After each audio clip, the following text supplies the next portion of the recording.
drop it.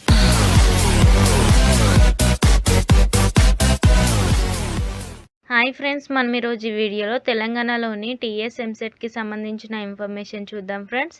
ఇది friends మనకు దానికి సంబంధించిన ఇన్ఫర్మేషన్. మనకి ఇక్కడ చూసుకున్నట్లయితే మే 2వ వారంలో టీఎస్ ఎంసెట్ అని అయితే ఇవ్వడం జరిగింది ఫ్రెండ్స్. ఇక దానికి సంబంధించిన పూర్తి ఇన్ఫర్మేషన్ చూసుకున్నట్లయితే టీఎస్ ఎంసెట్ను మనకు మే 2వ వారంలో అయితే నిర్వహించనున్నారు. ఇందుకు సంబంధించిన నోటిఫికేషన్ మనకు ఫిబ్రవరిలో అయితే విడుదల చేయనున్నారు ఫ్రెండ్స్.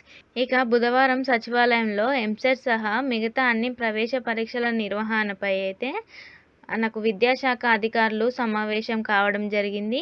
పార్లమెంట్ ఎన్నికల నేపథ్యంలో మనకు సాధ్యమయ్యే తేదీలపైన చర్చించారు. ఇక అదేవిధంగా జేఈఈ, నీట్ వంటి ఇతర ప్రవేశ పరీక్షల తేదీలు అయితే మనకు విడుదల కావడంతో ఆయా తేదీలు మినహాయించి మనకు ఎంసెట్తో పాటు మిగతా అన్ని ప్రవేశ పరీక్షల షెడ్యూల్ని అయితే మనకు విడుదల చేయనున్నారు ఫ్రెండ్స్. ఇక అదేవిధంగా దీనికి సంబంధించిన షెడ్యూల్ అనేది రిలీజ్ కాగానే మీకైతే ఇంకొక వీడియోలో అప్డేట్ చేయడం జరుగుతుంది. ఇది ఫ్రెండ్స్ ఈరోజు వీడియో. ఇంకా ఎవరైనా మా ఛానల్ని సబ్స్క్రైబ్ చేసుకున్నట్లయితే వెంటనే సబ్స్క్రైబ్ చేసుకోండి. పక్కనున్న బెల్ ఐకాన్ని క్లిక్ చేయడం ద్వారా మా లేటెస్ట్ అప్డేట్స్ అయితే పొందవచ్చు. Thank you.